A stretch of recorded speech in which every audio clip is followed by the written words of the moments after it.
Hey guys, welcome to a new episode of Sip, and sip, Share. sip, sip, sip, sip it. Sip and share. Sip, sip, sip, sip it, sip it, sip it. What Sip are it. you sipping on today, baby? I am sipping on some high quality H2O. How about yourself? I'm not sure what makes it high quality. Because it came from a Brita. It came from a Brita.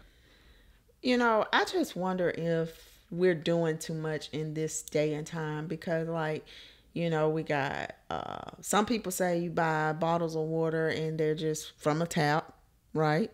Then you got like Deaf water, right? Isn't it called Deaf? What is I know what you're talking about. And then we got essential like water, Death, and then we death. got smart It's water. death water. Yeah, we got smart water. We got all of these brands. Like, is it just not water? Like, y'all, like, what are we doing? Here's the thing. Like, The water that we used to drink back in the day, or maybe even straight from the spigot, it wasn't as contaminated. It wasn't as watered down, or it wasn't as chemical. Water down water.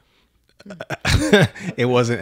They didn't have as many chemicals in it and things like that. So yes, we have to do some of this bottled stuff now. We have to have some of this Brita filtering now. So yeah, I think it's You got to show me the research on that. But I am. You can tell. You can tell I it in am the filtering. taste. You can tell it in the taste.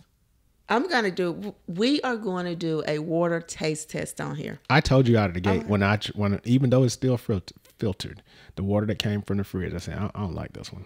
You said you liked it one time, and then you went to I don't like it. You told me you like that water. Yeah, but when you have He's the bougie. taste of Brita and you bougie compare it to water you can drinker. like a BMW, then you drive a Mercedes and be like, hey, I like that BMW, but this Mercedes, yeah.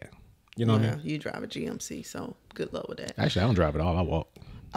So I am drinking Lakewood's grapefruit juice. Lakewood has like pure juice, guys.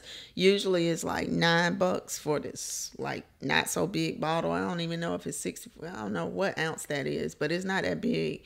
But I got them on sale for like $5 each. So just like water, how do you know that juice is even better than any other Because juice? it has like no sugar added, and it's down to the purity of the fruit and not having all of that calcium monoxide and this and that and all that stuff. I'm trying not to use all these words that are poisoning our bodies and cancer causing and all that stuff. I'm good with that. Yeah. I'm good with that. I'm good with it. And I drunk it. Y'all And heard I me ain't sip even that water? squinch. It's grapefruit juice. What they call it? Mukbang. Make people thirsty. They want some of this Okay, water. so one day, guys, I was in the restroom and I realized something. When I use the bathroom, after I'm done, I put the seat up. And one of the reasons I do it, because I'm just very clean like that. I just want to make sure ain't nothing on the seat, under the seat, whatever. Mm-hmm. And because ladies, we splash too. And especially if you like up here in DC and a little bit of water in the inside of the thing. So I lift it up and I leave it up for him. When he uses the bathroom, he goes in there, it's already up. He uses the bathroom. And I put it down. He wipes it off and he puts it down. Yep. So it's down when I come. Yep.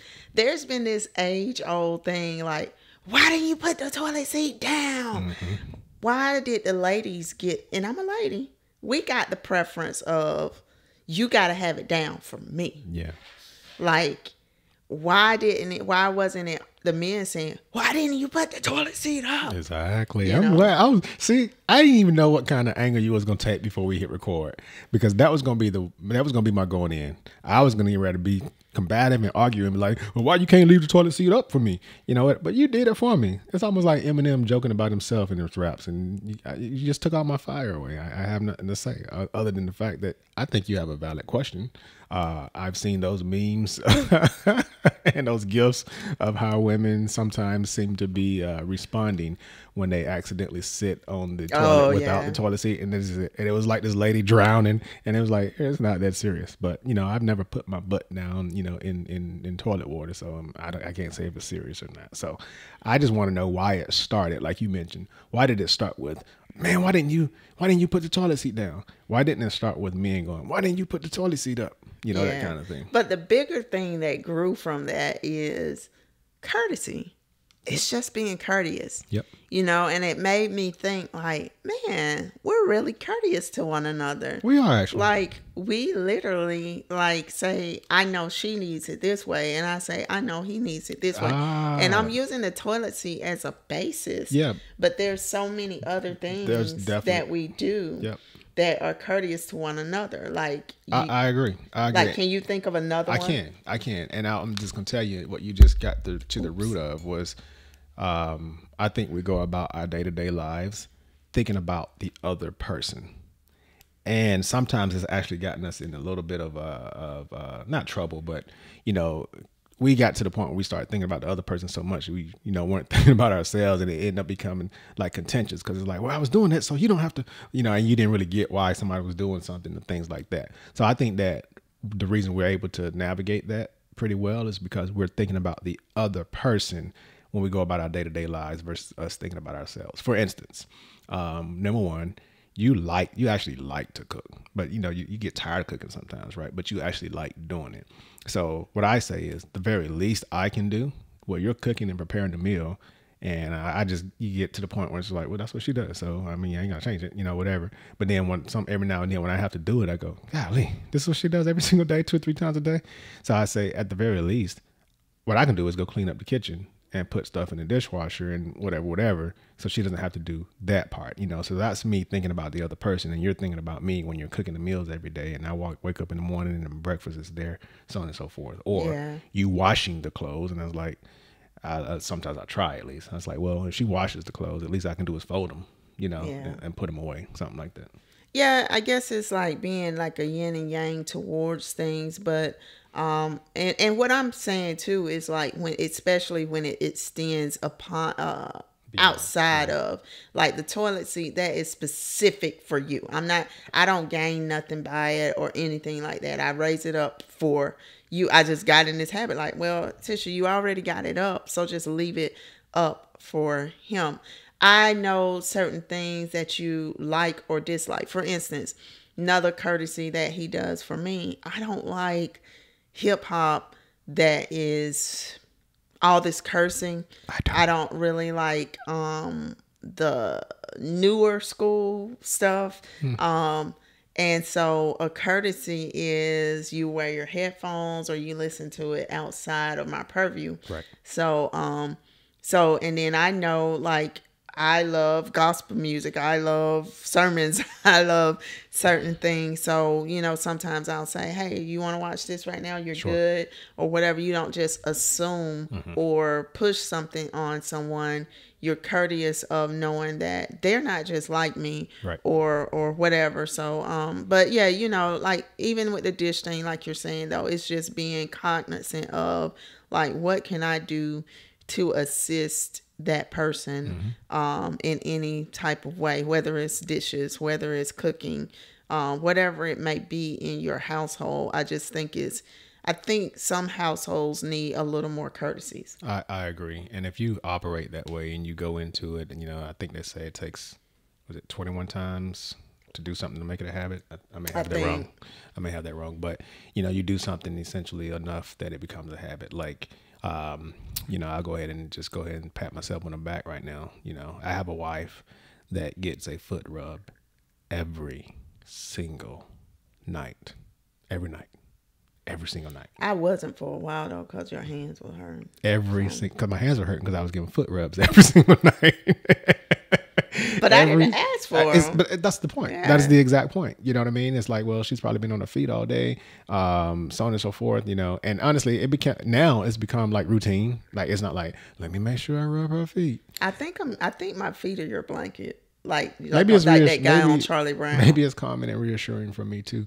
I do wonder though. That brings me to a point of when you're being courteous, or overly courteous. You know, I feel like being courteous can become routine and can become habit and normalized if you do it enough. But then again, when something becomes habit, normal, or routine, can it be done to the point where it's done so often that it's not even seen as being done anymore? You know what I'm saying? It's kind of like, well, it becomes an expectation. It becomes an expectation, or is it kind of like, you know, not that this happens, because it doesn't. Can it be something like, well, you don't ever rub my feet anymore. Well, I actually do, like every single night. Like, and my point is, can it become to the point where it's drowning itself out, where you don't even realize the courteous things that your partner is doing for you because it has become so routine? I wonder if that's a risk. Well, I want to bring something up. I noticed, and I told you, I ended up telling you about it later. But I was like, he loves to touch me. He loves to rub on me. And I noticed that I wasn't necessarily returning that. I was just laying back, like, you know. So I started rubbing his hair and his head, like just giving you like head massages and stuff.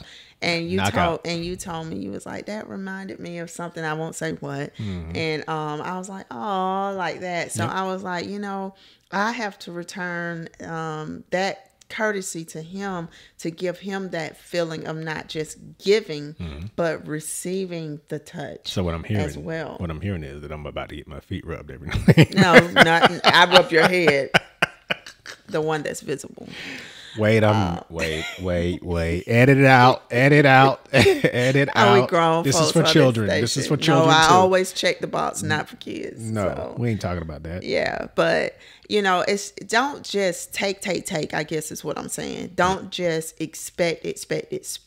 Right. But look at what you're getting from your partner, and are you reciprocating that? Is it so hard for you to leave the toilet seat up? And this is an analogy, okay? Right. That's just an analogy. So hard for you to leave it down? Right. No, it's not. You know what they need. They know what you need. So why not do it and just reciprocate among each other, and nobody will ever argue about the situation? Yep.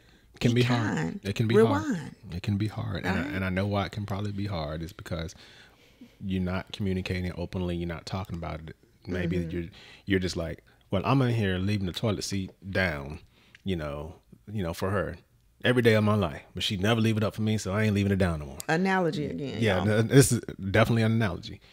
So you maybe one person gets burned out, and now you got nobody trying. So I can get why some people just like, you get somebody leaving something on it. They like, forget this. See, that's just a crappy situation, you know. I ain't say it had to be crap. It could have been something else. So listen, you got to talk about it. But for real, the person starts half doing it. Yeah. Because you're not reciprocating, right? And they've been leaving the toilet seat down, and they've been leaving the toilet seat down, and you're not reciprocating. So now they leave a little pee on them. Right. And so it starts going downhill.